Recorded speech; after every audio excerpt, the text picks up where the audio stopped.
Hello, Happy New Year, and welcome to In Touch with Durham County. I'm your host, Deborah Craig-Ray, Chief Communications Officer. We have an exciting show for you today. In our first segment, I am pleased to welcome our Deputy County Manager for External Affairs, Maurice Jones, to the show. Thank you for joining us today. It's my pleasure to be here. Absolutely. I'm looking forward to a great conversation. Yes, ma'am.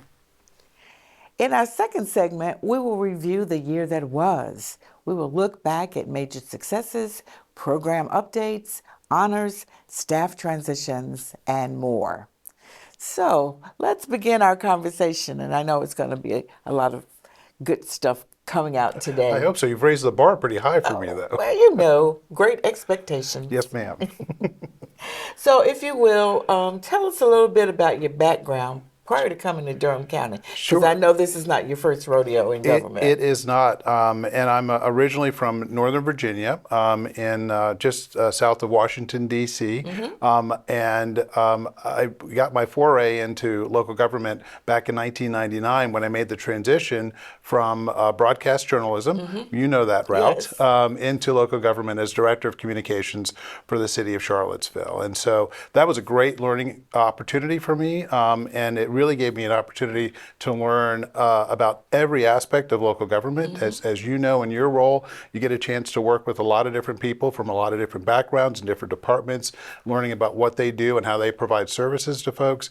And after spending some time with the good folks who were providing great services, I fell in love with local government. I fell in love with every aspect of what we did with local government. And so it was really, in many ways, for me, kind of like a master's of public administration. I got a chance to learn about every aspect of local government, working in the manager's office, working directly with the city manager, gave me a lot of great experience.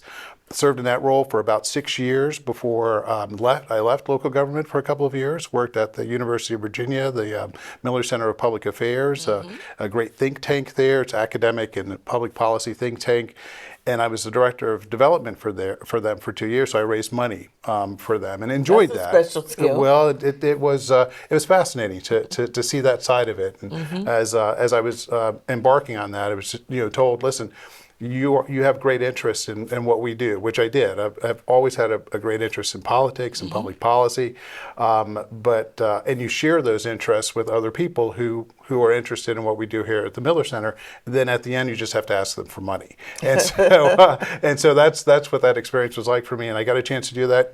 Worked with great folks there. The executive director at the time was a gentleman named Gerald Belials, who had been a former governor of Virginia, and just got a chance to meet a lot of different people from a lot of walks of life and a lot of folks who were making really important decisions about what was going on in our country. But I have to say, I was lured back into local government because of the work that we would provide directly to people. And so when the assistant city manager's position opened up in Charlottesville, I applied for the position, went through the process, and was named assistant city manager in February of 2008. And that was, once again, a new opportunity for me to learn about a new position. I was running our public and community relations for the city, and then doing whatever else my boss asked me to do. Other duties as assigned. Duties as assigned, exactly. And so did that for 2 years, enjoyed the work that we did. My boss surprised us all in 2010 by announcing that he was going to retire. Wow. And the city council turned to me and asked me to be the interim city manager at the time. So I served in that role for a number of months before applying for the position as city manager and then being named the city manager in December of 2010. And so that was also a new learning opportunity for me, but a great city that I worked in and lived in for a long time that I loved, and a great organization that I loved, and served in that role for 8.5 years as the city manager altogether, including my acting stint, and then ended up coming down to Chapel Hill Right next in door. 2018. That's right, in August of 2018 as the town manager there. Served there for 4.5 years and really enjoyed that experience and the folks that I worked with in Chapel Hill. And then I made the transition to Durham County in February of 23 now, so almost 2 years. Almost 2 years. Yes, ma'am. So that's my journey to my role here as Deputy County Manager. Yeah. So going back to your stint in Chapel Hill, Yes. what attracted you to Durham County? Well, one, I've always had a chance to work with organizations in Charlottesville and Chapel Hill that were very active and very progressive in their nature, right, in terms of what they wanted to accomplish for their residents. And Durham County felt like it was a very similar opportunity here, very dedicated to providing good public services to folks, high quality services to folks, but also dedicated to taking on the challenges that we face every day, right? And not shying away from that, saying, listen, we have a role as a government. We don't have all the answers, but we have a role to play in trying to address some of these issues that plague our communities and our society at large. And so that was one of the reasons that I wanted to come here. And Durham County had such a great reputation for taking on those types of issues. And so I felt it would be a place I'd feel at home. Wow, that's wonderful. Now, as Deputy County Manager for External Affairs, what areas are included in your portfolio currently? Transportation, economic development, public information, and then our joint departments that we have with the City of Durham. More often than not, it's the planning department that I'm working with, but inspections and GAS is also an area that I spend some time with. So those are my portfolio. The departments that I work with. Yeah. And then in addition to that, I serve as a primary liaison between the county manager's office and the Research Triangle Foundation, which operates the activities over at the Research Triangle Park. And so that takes up a good bit of our time right now with their evolution as with going from purely commercial to now having residential, some additional retail, and then developing a vision for the future of RTP that's similar to that. Yeah, it's becoming a city within a city. Absolutely. Yeah. So you've, of course, been in Durham. We've just established almost 2 years. What have been some of the major projects that you've dealt with? So from a transportation perspective, we'll start there. The big project that we're working on right now is bus rapid transit. And so we have embarked on a feasibility study to look at bus rapid transit throughout all of Durham County and how we connect with each other in those networks, but then also with our partners in our neighboring counties in Wake County and primarily Orange County at this point. But this feasibility study will hopefully be a roadmap for what we do with BRT in the future. Yeah. And so that's going to be critically important because we want to give people some options aside from using their vehicles or their cars for getting around our region. And so BRT is going to be critically important with that. And we're working closely with the City of Durham. They are embarking on a project that is specific to the city that would run from Duke University to downtown out to the Village Shopping Center. So that will be the first kind of leg of this BRT process. But then we're taking a wider look at the county itself and how we can make BRT happen. So that's going to be critically important for the future. And one of the things that people have to remember when it comes to any transportation project is that it takes a long time to implement. Oh, yeah. Right. So we're in the early stages of BRT. For us, we want to have this study that gives us a roadmap for taking the next steps. We'll bring that back to the Board of Commissioners, County Commissioners, to talk about where we want to go in the future and what makes sense and how we invest in those projects. So BRT is one really important project from a transportation perspective. From an economic development perspective, we are always working to bring in companies that are going to bring good jobs to Durham County and to help expand our businesses that we currently have here. And so we've had some great success with that, both utilizing our incentive policy that we have in place, but then also just trying to support businesses that are here. And one of the things that we've really focused on in the last couple of years, last 3, 4, 5 years, has really been to bring in the types of jobs that would allow folks who are struggling to make ends meet in jobs that don't pay very well, jobs that don't have great benefits, to bring in the types of jobs that they could compete for. So it's not just high salary jobs that we're trying to attract here. We're trying to attract a broad range of salaries with good benefits. It's critically important for folks. And in addition to that, we're also trying to work with our nonprofit partners in the community and with Durham Tech to help provide people with the skills that they need to be competitive for those types of jobs when they're coming aboard. So you don't have to have a bachelor's degree, you don't necessarily have to have a master's degree, You could get certifications that would prepare you for these jobs. And so this type of workforce development is critically important for the future of Durham. And there's a lot of different folks in our community who are working on this, including, of course, the county, and spending a significant amount of money to make that happen, to help bring people to the types of jobs that will change their lives and give them themselves opportunities, but also their families in the future. Yeah, so we're lifting as we go. Yes, ma'am. That's great. What, if anything, has surprised you about transitioning from municipal government administration to county government administration? Yeah, that's a great question, because here in North Carolina, there are definitely separate responsibilities, right, between municipalities like the town of Chapel Hill and Durham County. In Virginia, that's not necessarily the case. In Virginia, cities and counties are completely independent. Now, they may work together on certain things like water, providing water to their residents and that type of thing. But that gave me the opportunity when I was in Charlottesville to kind of help lead a full service city.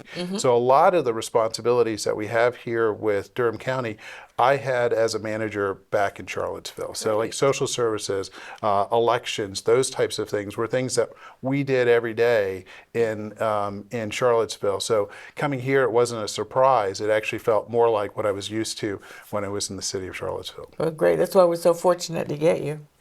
Thank you. So certainly work-life balance is important when you have these high-pressure jobs. How do you unwind? What do you do in your downtime? I'm mainly a kid taxi. My wife and I have 5 children, very active children. They have a lot that they're involved with.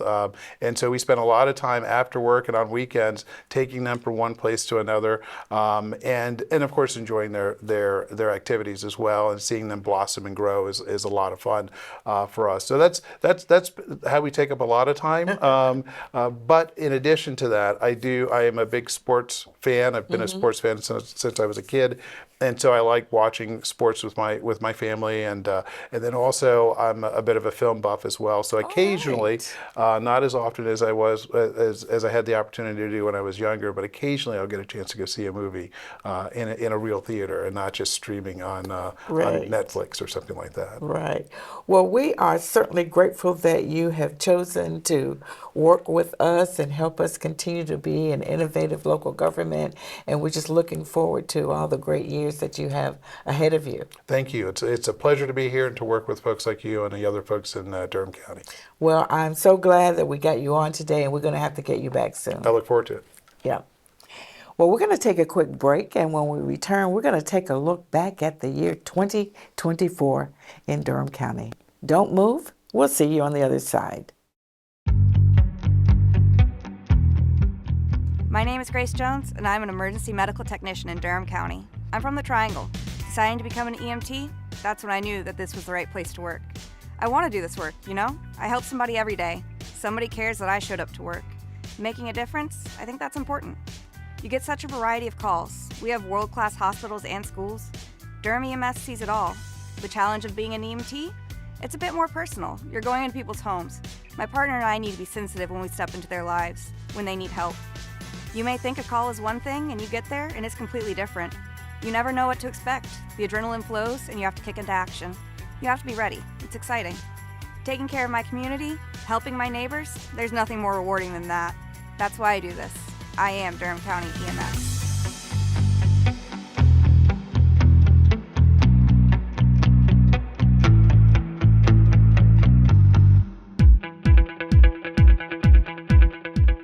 My name is Ryan Shaw, and I'm a paramedic with Durham County EMS.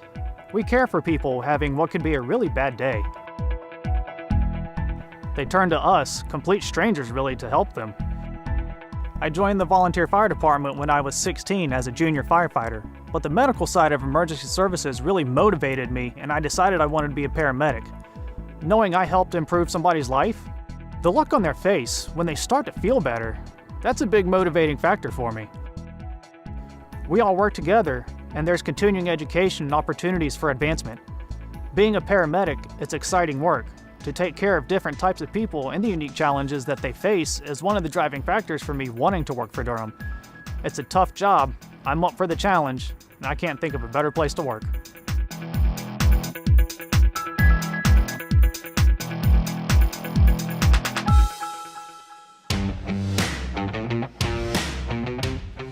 My name is Jenna Bajwa, and I'm a paramedic with Durham County EMS. Our ambulances respond to calls from non-emergencies to advanced life support calls.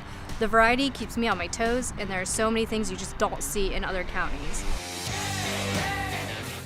The police and fire departments are integral to the overall EMS system. This partnership is vital to the success of all of our calls. I'm from Durham. I moved away for a little bit, and now with my job, I feel like I'm at home. It's who I am. I like how it's not all emergencies, it's patient care, it's public service, it's taking care of the truck, it's always being ready, it's face-to-face contact. Patient care is public service, and that's important to me. We get so much experience handling such a wide variety of situations that 2 years in Durham might equal 10 years somewhere else. Durham EMS is the right place for me. I can't imagine being anywhere else. The heart of Durham, we keep it beating. Welcome back to In Touch. I hope you enjoyed our first segment. In our remaining time, I want to call your attention to some of Durham County's major events and successes from 2024. Let's begin with a look back at the guests who joined us on In Touch. We welcomed Tax Administrator Keir Doyle, who was then newly appointed to the position. He discussed the critical operations of the Tax Administration Department, including the 2025 revaluation. Elections Director Derek Bowens shared relevant information about the upcoming primary and general election, as well as other important voting details, such as bringing an acceptable ID when arriving to vote. Next, we met Sports Commission Executive Director Marcus Manning, who discussed the economic and social impact of the events sponsored by the Sports Commission. Some of those events including the continued hosting of the NAIA Annual Football Championship and planning for the 2029 World University Games, touted as the biggest event ever to be held in North Carolina. Durham County Cooperative Extension Director Donna Rewalt shared how her agency is providing unique programs beyond its original mission. Those areas include food security, immigrant and refugee affairs, along with family, youth, and children programs. In April, we spoke with Kathleen Lockwood of our Durham County Women's Commission. She talked about the pivotal role that they are playing in championing the welfare and rights of women across the community. Durham County Agricultural Development Coordinator Sherry Scully explained the Agricultural Economic Development Grant Program and its essential role in endorsing sustainable farming practices while also invigorating the local agricultural sector. Next, we were honored to welcome our Durham County Sheriff Clarence Burkhead. Sheriff Burkhead enlightened us on his various new initiatives, gun safety, and how his office is addressing crime and violence in our community. Executive Director of Senior Pharmacist Gina Upchurch provided details about the impact of new federal law changes and how they are helping senior citizens manage the high cost of certain critical prescriptions. Register of Deeds Sharon Davis joined us to discuss her office's duties as the official keeper of various records, and she talked about the Hacking into History project, which shares the story and impact of racially restrictive agreements contained in property deeds across the county.